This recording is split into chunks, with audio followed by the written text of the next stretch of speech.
অত্যন্ত শান্ত, গভীর এবং আবেগপূর্ণ। কোনো দিন আপনার সময়গুলো এত ভালো কাটবে যে সেই সময়গুলোতে আপনাকে বেশ ফুরফুরে মনে হবে। সেদিন আপনার তাহাজ্জুদ হবে, সুন্নাহ সালাতগুলো ভালোমতো আদায় হবে, নফল সালাতগুলোতেও আপনি রীতিমতো হাজির থাকবেন। দৈনন্দিন সুন্নাভিত্তিক আমলগুলোতেও পিছিয়ে থাকবেন না।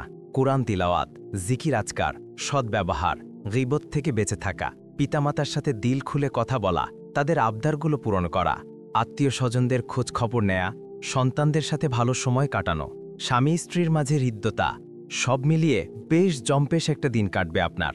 আবার কোনো দিন আপনার দিন কাটবে পারে কিছুটা নাজুকভাবে। কোথায় সুন্নাহ, কোথায় নফল? ফরজ সালাত আদায় করতেই আপনি রীতিমতো হাঁপিয়ে উঠবেন। সেদিন আপনার তাহাজ্জুদ না হতে পারে।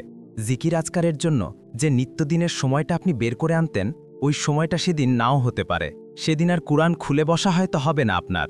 মেজাজ এমন খিটখিটে থাকবে যে কেউ কথা বলতে আসলেই বিরক্তি ধরে যাবে। আসলে এমনটা হয়। এমন দিন সামনে এলে কখনো হতাশ হবেন না।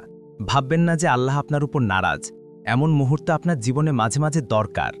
নয়তো সুদিনগুলো, যেগুলোতে আপনি মন প্রাণ ভরে আল্লাহকে ডাকতে পারতেন, আল্লাহকে স্মরণ করতে পারতেন, সেই দিনগুলোর যে আলাদা প্রশান্তি, সেগুলোর যে অকৃত্রিম তৃপ্তি, সেগুলোর যে অপার্থিব আনন্দ, তা আপনি বুঝবেন কি করে?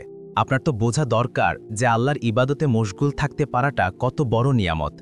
কঠিন দিনগুলোতে আপনি সর্বোচ্চ ইবাদত হয়তো করতে পারেন না, কিন্তু চেষ্টার সর্বোচ্চটা দেয়া থেকে বিরত থাকবেন না যেন।